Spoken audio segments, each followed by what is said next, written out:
नमस्कार, मी कपिल. तुम्हा सगळ्यांचं खूप खूप स्वागत. ही सगळी गोड मंडळी आपल्यासोबत आहे आणि निमित्त आहे कैरी या सिनेमाचं. आता ही कैरी आंबट आहे की गोड, आपण ह्या सगळ्यांकडूनच जाणून घेणार आहोत. सायली, शशांक, सिद्धू आणि शंतनू सर चौघांचं खूप खूप स्वागत. सायली, सुरुवात तुझ्यापासूनच करूया. कैरी हे कॅरेक्टर तू करतेस, ही कैरी नेमकी आंबट आहे की गोड? अ, थोडी आंबट आहे आणि थोडी गोड आहे. अ, वेळप्रसंगी कदाचित थोडासा मसाला लावून तिखटही होऊ शकते. हो. आणि कैरीचा वास कसा असतो, आत्ता मगाशी माझ्या हातात कैरी आली तर मी खूप वेळ वास घेत बसले. तर तो हवा-हवासाही असतो खूप. तर तशीच ही कैरी.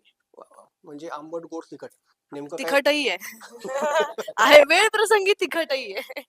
शशांक, रोमॅन्टिक थ्रिलर सिनेमा आहे आणि बऱ्याचदा खूप असं जॉनर कमी हाताळला जातो मराठीत. हो. कसा हा प्रवास होता सिनेमाचा? कमाल मस्त प्रवास होता. अगदी पहिल्या मीटिंग पासून, पहिल्या ब्रीफिंग पासून क्लॅरिटी होती एकंदरच. कारण काही चित्रपटांच्या बाबतीत असं ऐकायला मिळतं, की अरे परदेशात गेलो आणि मग नंतर काहीच नाही, सगळं हेवायर चाललं होतं. पण एका सेकंदालाही असं वाटलं नाही, की काही कुठे आउट ऑफ प्लेस चाललेलं आहे. सगळं वेल प्लॅन्ड होतं एकदम.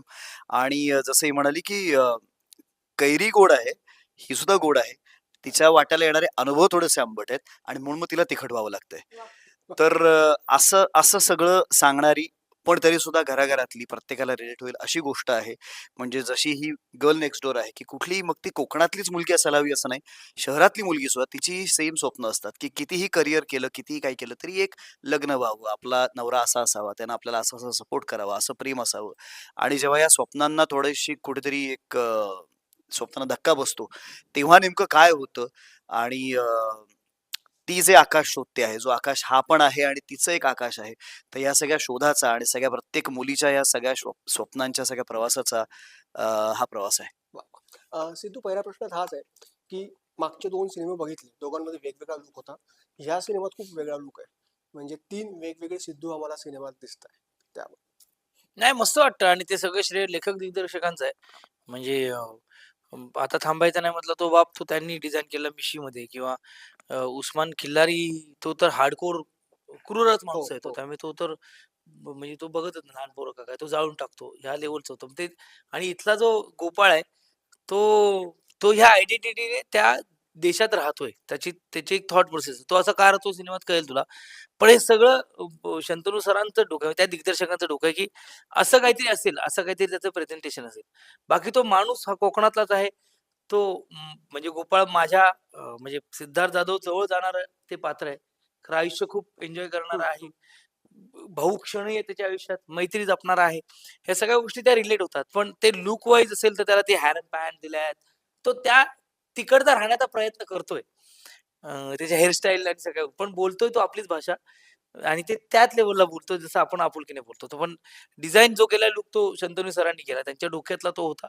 तो प्रमाणे तशाप्रमाणे तो गोपाळ आलेला आहे आणि तो आवडतोय. मुळात ट्रेलरमध्ये ज्या पद्धतीने तो गोपाळ दिसतोय तो खरंच मला पण खूप मस्त वाटलाय ट्रेलर. शंतनू सर, प्रवाहाविरुद्ध पोहताना खूप त्रास होतो, पण त्यात वेगळीच मजा असते असं तुम्ही नेहमी म्हणतात. आणि मागचे तुमचे सिनेमे बघितले तर ही गोष्ट तंतोतंत खरी होते. कारण गोष्ट एका पैठणीच्या राष्ट्रीय पुरस्कार विजेत्या चित्रपटानंतर जबाबदारी वाढली होती. कैरीच्या निमित्ताने ती पूर्ण होताना दिसते. हो, वेगळा प्रयोग करायला मिळाला. स्वतःला चॅलेंज करत असतो आपण. वेगवेगळे आपल्याला जॉनर्स एक्सप्लोर करायचे आहेत. त्यासाठी ही एक संधी होती. अ, या प्रकारचं शूट आधी केलं नव्हतं किंवा या रोमॅन्टिक थ्रिलर या जॉनरमध्ये पण काम नव्हतं केलं. तर त्यामुळे 100 गोष्टी करायच्या आहेत. त्यातली एक झाली. बकेट लिस्टवर टिक असं आहे. बघूया आता पुढे अजून काय-काय होतं ते.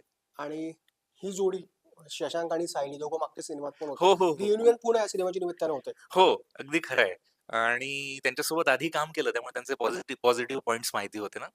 तर ते जेव्हा कागदावर ते पात्र लिहिल्या गेले तेव्हाच ते कास्टिंग झालं होतं, की अरे हे असणार आणि हे असणार. मग तो फक्त कन्फर्मेशन होतं. तारखा जुळल्यात की कामाला जाऊ असं. त्यामुळे तिथे ऑप्शन्स नव्हते, की या रोलला बाबा हे 3-4 जण आहेत आपल्याकडे आणि याच्यापैकी कोणीतरी असणार असं काही नव्हतं.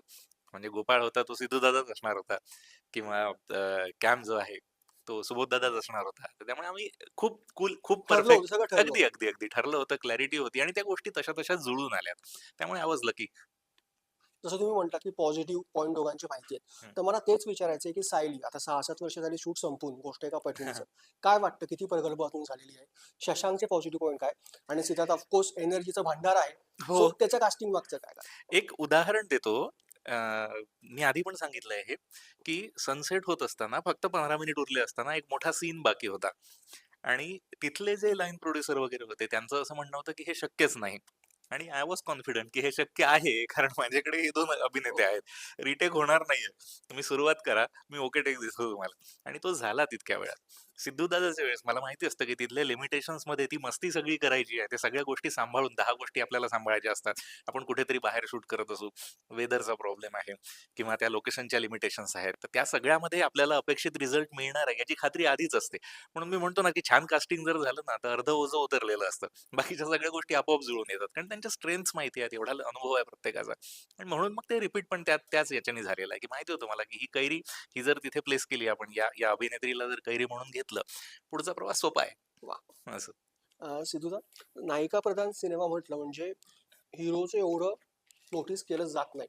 पण ट्रेलरमध्ये जो आपला आलेला आहे, त्यात तुझं कॅरेक्टर पण खूप उत्तमरित्या शंतनूजींनी प्रेक्षकांसमोर आणलंय. ते लक्षात राहतंय. तर नाही, असं काही नायिका प्रधान सिनेमात असं काही नसतं. उलट गोष्टीत ती नायकच आहे ती आणि प्रत्येक प्रत्येक गोष्टीला एक हिरो असतो. तर यावेळेला आमची कैरी हिरो आहे. एवढंच आहे. ती गोष्ट त्या व्यक्तीची आहे. त्यामुळे उलट मला मला प्रत्येक सिनेमाचा भाग व्हायला भाग भाग भाग व्हायला आवडतंच. आणि हे लेखक दिग्दर्शकाचं हं. मुळात लेखकाचं कसं आहे, की त्यांनी प्रत्येक पात्राला योग्य न्याय दिला. म्हणजे कैरी म्हणजे म्हणजे म्हातारीची गोष्ट याच्यामध्ये सिंह हा हिरो होऊ शकत नाही. हं, त्यात हं. म्हातारीच आहे. सिंह, वाघ, भोपळा हे सगळे सपोर्टिव्ह ॲक्टरच आहेत. पण मग भोपळ्याने त्याचं काम योग्य केलं ना, की गोष्ट पुढे सरकते. खरं ती म्हातारी भोपळ्याशिवाय पुढे जाणार नाही. तर मी जर भोपळा असेल, तर मी भोपळ्याचं काम योग्य करेन. तर त्या पद्धतीने शंतनू सरांनी ह्या गोष्टीमध्ये पत्रे प प्रत्येक प्रत्येक पात्राची जी प्लेसमेंट आहे ना, हं. ती करेक्ट केली. म्हणजे आता ट्रेलरमध्ये माझं माझं जे पात्र आहे, ते सुरुवातीला नाहीये सिनेमात. पण ते अशा क्षणी येतं जिथे त्या पात्राला ह्या पात्राची गरज आहे. ग आणि त्याच्यानंतर मग त्यांचा प्रवास सुरू होतो. मग ते एका नोटला कैरी पुढे गेलेली आहे, ते तिथंच थांबलेलं आहे. पण मग माझी एक गोष्ट पण सांगण्याचा प्रयत्न केला, ते मला आवडलं. त्या पात्राची एक गोष्ट सांगितली त्याने. तेवढ्यातल्या तेवढ्यात म्हणजे फक्त. प्रत्येक पात्राचं एक वेगळं वैशिष्ट्य आहे. आहे. म्हणजे आता म्हणजे शशांक सर आणि बोलतीलच म्हणजे त्यांच्या पात्रांबद्दल, की असं नाही की ते वर सगळं आहे. प्रत्येकाचे इमोशनल कनेक्शन आहेत. आणि मला मला खूप आवडतं शंतनू सरांबद्दल, की ते ना कुठलंही पात्र बरोबर सोडत नाही. त्याला एक इमोशनल हं. कनेक्ट देऊनच सोडतात. आणि ती ती खासियत आहे. म्हणून म्हणून बघ ना, काही सेटवर पण सांगताना पण काही आदळआपट नाही किंवा अंडरलाईन नाही, की हे असं आहे, हे असं आहे, हे असं आहे. तुम्ही फक्त आहात. तर ते अंडर करंट आहे ना इमोशन, तो त्या माझ्या पात्राला आहे. आणि तो परफॉर्म करताना पण मला गंमत आली. आणि त्यांचं एक वैशिष्ट्य म्हणजे जय जयकार बघितला असशील किंवा जय जयकार फक्त एका बघितला ना बाई. पैठणीची, तर त्यातली पात्र ही कुठेही अशी उथळ वाटत नाहीत. ते तुमच्यातलीच एक वाटतात आणि केव्हा ते तुमच्या मनात एक घुसतात, तुमच्या मनात शिरतात ते कळत पण नाही. हे मला त्यांचं वाटतं ते तो वैशिष्ट्य. विचार करतो ना, म्हणजे आता गोपाळबद्दल बोलले, माझ्याबद्दल बोललो. तर त्याचा थॉट काय आहे, तो तिकडचा आहे. एक मराठी मुलगी त्याला सांगते, "तुम्ही मराठी आहात ना?" "No, no, no Marathi, no Marathi." तो म्हणजे तो आहे. पण त्याला सांगायचं नाही म्हणून तो मराठी बोलत नाही. तो इंग्लिश बोलतो, नो मराठी. पण जेव्हा एक अशी गोष्ट जी आपण गणपती बाप्पा की तो मोरया हो. बोलतोच. हे कनेक्शन आहे ते माणुसकीचं ना आणि ते माझ्या पात्राला त्यांनी ठेवलंय, की तो आहे मराठी, फक्त तिकडे जरा काही गोष्टींमुळे तो तसा राहतोय. आणि त्यातून जी गंमत आहे, त्यातून आणि कसं आहे अंडरकरंट आहे ना, की जगण्यासाठी आपलं अस्तित्व सोडून दुसरं अस्तित्व पांघरून लोकं जगतात हं, हं, बाहेरच्या देशात. हं. हे पण सांगण्याचा प्रयत्न आहे. पण तो मला त्यातला सॅडनेस सांगण्यापेक्षा त्यातली मजा कशी, गंमत कशी हे सांगण्याचा प्रयत्न शंतनू सरांनी केला आणि ते मला खूप आवडलंय. वा वा. शशांक, एक साधी सोपी आपल्या मातीतली वाटणारी गोष्ट अचानक बरोबर. साता समुद्रापार जाते आणि त्याला एक वेगळी वेगळी वळण ती कथा घेते. हो. तर काय सांगशील कसं आहे कॅरेक्टर? जसं आता सिद्धार्थ दादा म्हणाला, की प्रत्येक पात्राची एक बॅक स्टोरी आहे. जरी हा टायटल रोल असला, हिची गोष्ट जरी ती असली, तरी सुद्धा तिच्या आयुष्यात येणारी ही जी सगळी पात्र आहेत, त्याची प्रत्येकाची गोष्ट आहे. हाही अत्यंत हुशार कोकणातलाच मुलगा परदेशात नोकरी मिळाली म्हणून तिकडे गेला आणि तिथे गेल्यानंतर त्याला त्याच्या ज्या काही समस्या आहेत घरातल्या, हं. कोकणातल्या, त्या त्याला भेडसावतायत आणि ते त्याला प्रश्न सोडवायचे आहेत आणि या एका मॅन लाईफमध्येच करायचं आहे ना आपल्याला. हो. त्याला तिकडे कोकणात राहून, भारतात राहून खितपत पाडायचं नाहीये. त्याला काहीतरी मोठं अचीव्ह करायचंय. पण हे मोठं अचीव्ह करण्याच्या नादात तो जे काही करतो ना, ते त्याच्याकडनं चुकतं आणि जे त्याला कळत असतं, की कदाचित चुकतोय, पण मला आत्ता हे सगळं पूर्ण करायचंय. मला हे आत्ता मिळवायचंय. माझ्या आई-वडिलांना त्यांच्या ऑपरेशनसाठी असतील, जमिनीसाठी असेल, घरासाठी, काही बहिणीसाठी असेल, वाट्टेल ते. ह्या सगळ्या स्वप्नांसाठी मला पैसा हवा आहे आणि पैशाशिवाय जगात काही चालत नाही. हा इतका डिटरमाइंड मुलगा असल्यामुळे ते ते पात्र साकारणं मला सरांनी जेव्हा सांगितलं सगळं, की हे असं आहे आणि ह्याची ही बॅक स्टोरी आहे आणि त्याच्याही स्टोरी बद्दल आपण माझ्या तोंडून ऐकतो. मग असं नाही वाटत, की हे का आलं पात्र आणि हे असं का वागतोय? तर का वागतोय ह्याची सुद्धा कारणं आहेत. तेव्हा प्रत्येक पात्राच्या तो मुळाशी गेलेला आहे. लिहिताना सुद्धा आणि दिग्दर्शन करताना सुद्धा. त्यामुळे आपण प्रत्येक स्टोरीशी कनेक्ट होऊ शकतो. म्हणजे कोणाच्याही अनुषंगाने गोष्ट बघितली ना, तर फिल्म आपल्याला प्रत्येक कॅरेक्टरच्या दृष्टीने वेगवेगळी कळू शकेल, दिसू शकेल. तर सर्वार्थाने, खऱ्या अर्थाने हे वेगळं पात्र आहे आणि मग मी सध्या तो एक पोस्टर घेऊन फिरतोय इकडे, मी हरवलंय. ते का हरवतो? मी कुठे जाऊन नेमकं काय होतं? मी हरवतो का मला कोणी पळवून घेऊन जातं का काय होतं? हे सगळं आपल्याला कळेलच. पण अशा सगळ्यांच्याच स्वप्न पूर्ण करणाऱ्या पात्रांची ही गोष्ट आहे. हा त्याचं एक तिथे राहून एक स्वप्न पूर्ण करतोय. मी माझं एक स्वप्न पूर्ण करायला आलोय. हीच एक छोटंसं स्वप्न आहे, की आपला एक चांगला संसार असावा.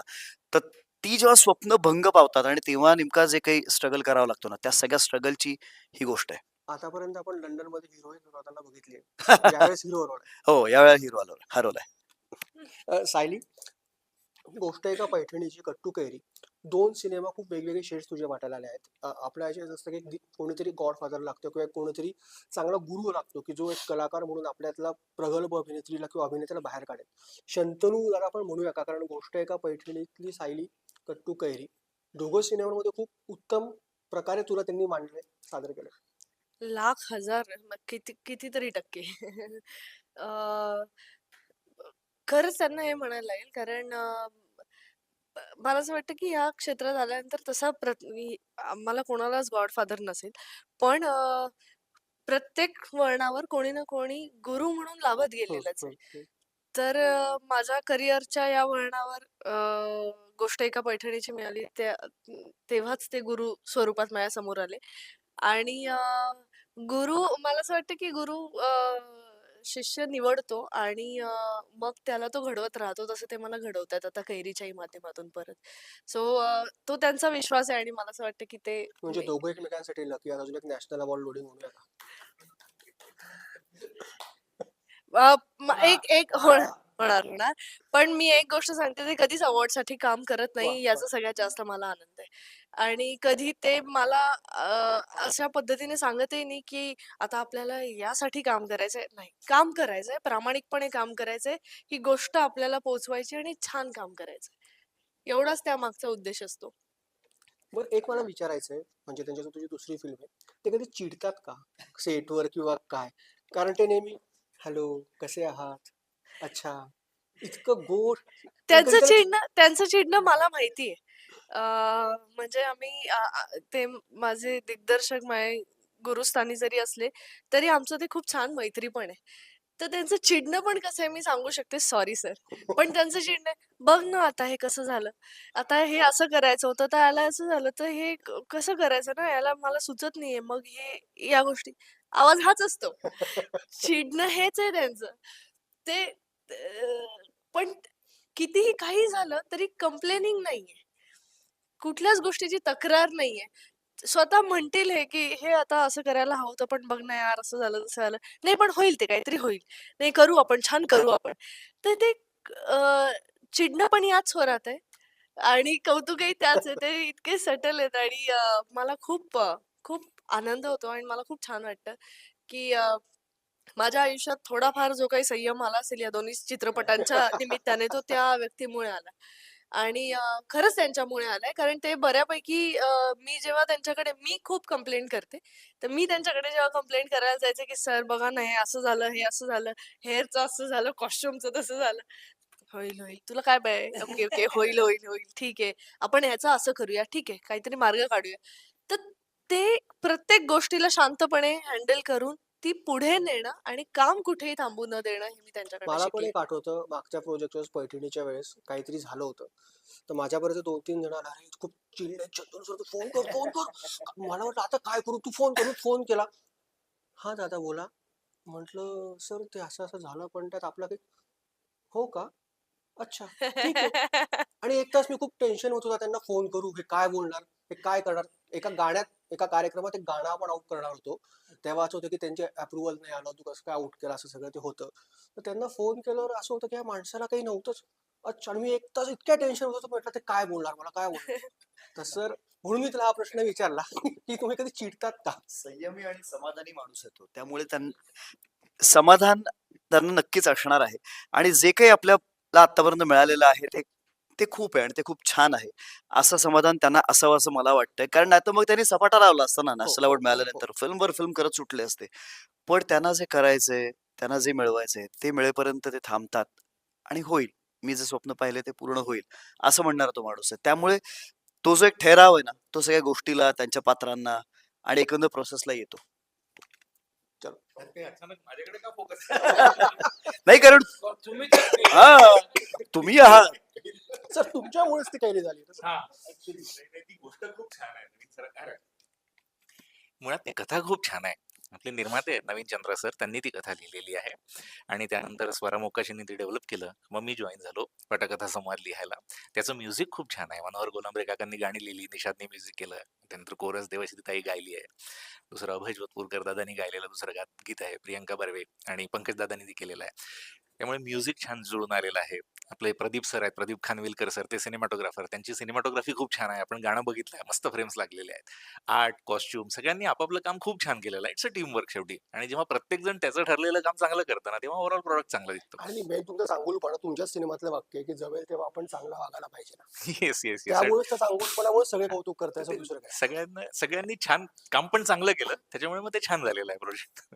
चलो thank you so much thank you. Wish all the best तुम्हाला सगळ्यांना जाता जाता एका वाक्यात कैरी गोड आहे का आंबट आहे मी तर याचं उत्तर पहिलेच दिलं.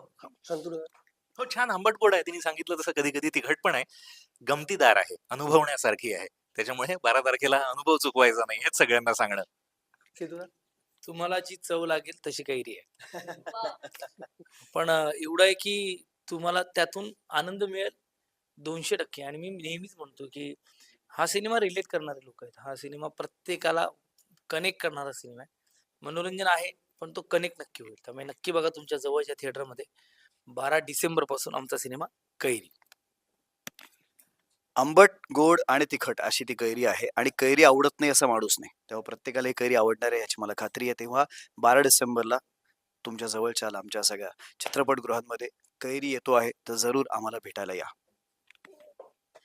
मम म्हणणार आहे मी मम्मा या सगळ्याला आणि एक गोष्ट सांगेन नक्की की हा कुठला बायोपिक किंवा असं नाहीये पण याच्यातलं कुठलं कॅरेक्टरही इमॅजिनरी नाहीये ही खरी कॅरेक्टर्स तुमच्या घराघरात मिळणारी आहे तर हा तुमचा सिनेमा आहे हा तुमच्यात दडलेल्या प्रत्येक कैरीचा सिनेमा आहे त्यामुळे 12 डिसेंबरला नक्की चित्रपटगृहात या आणि हा सिनेमा बघा थँक्यू सो मच आणि विश धन्यवाद ऑल द बेस्ट थँक्यू.